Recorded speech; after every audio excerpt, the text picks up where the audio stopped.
We had earlier and looking forward to a few more. Jessica's been around the world, so to speak. She's met with the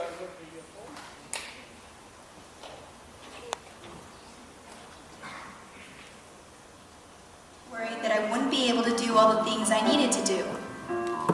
But I just learned to do things with my feet that other kids did with their hands. I learned to drink from a glass, color with crayons, unwrap birthday presents, stretch out arms to get a black belt in the American Taekwondo Association. Some people are afraid of the water or saying they can't do something, but it's not about that. It's just going out there and saying, how can I accomplish it, as opposed to, can I accomplish it?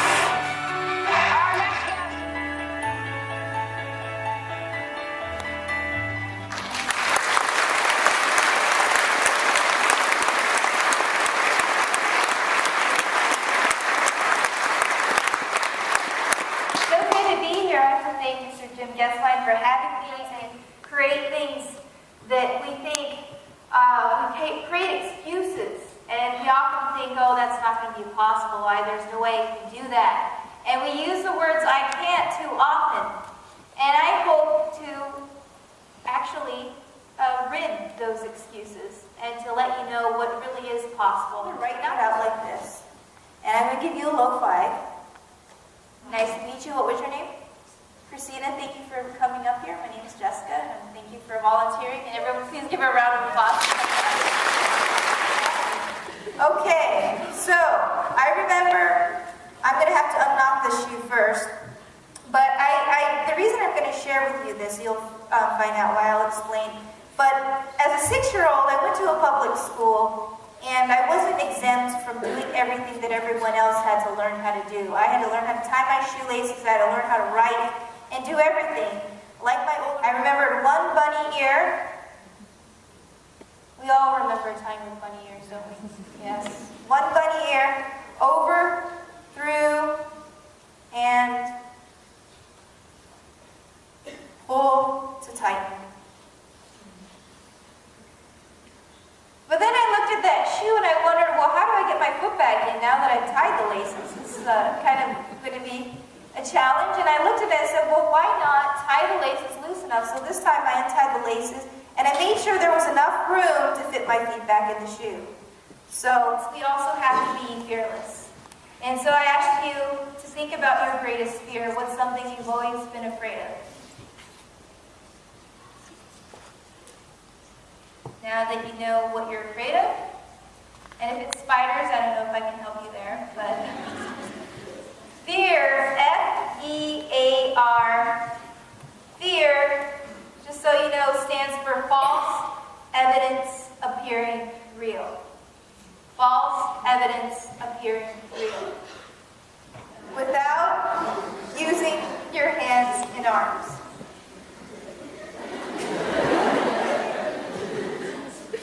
Yeah.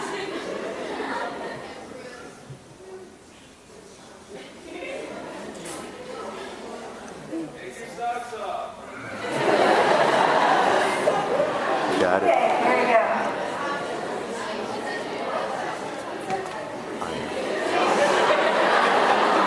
It is easier without the top.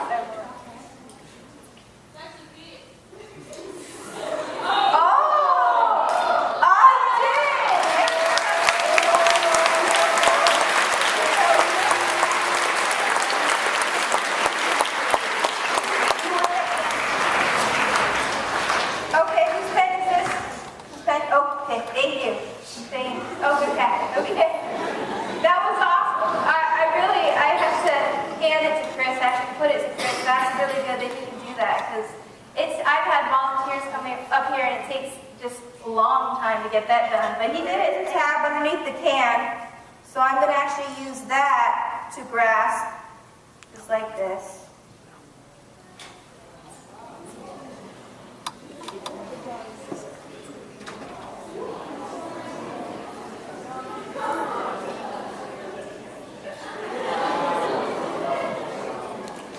Like that. And just to make it easier too, we could use this glass. Makes makes it a lot easier, saves a lot of time. Okay.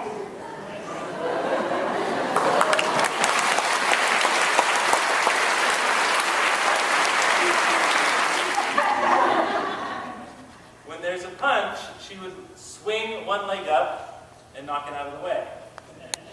And of course, the hard part was getting the timing and the distancing. But that's basically how it works. And we're going to try our best. It's been a couple weeks since we've been home, since we traveled all over the world, and we just got back from Korea, so...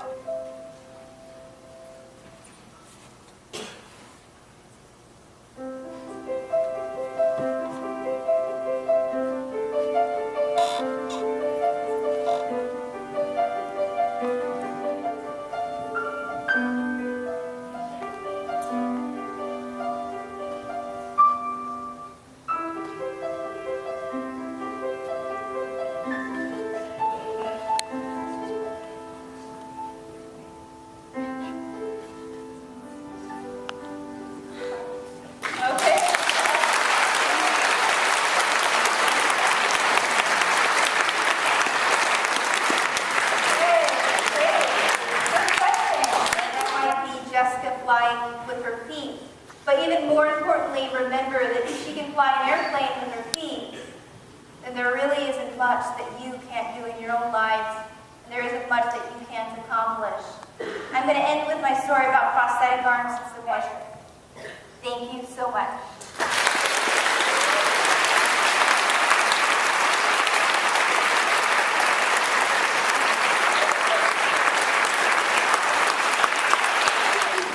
Five. So I had to get, we were walking out and I'm like, oh wait, I didn't get a full five. So I run back and I go, yes. And then I thought, oh, I should use my hand hook. So I like, Miss Canty, can we have your cheese? like,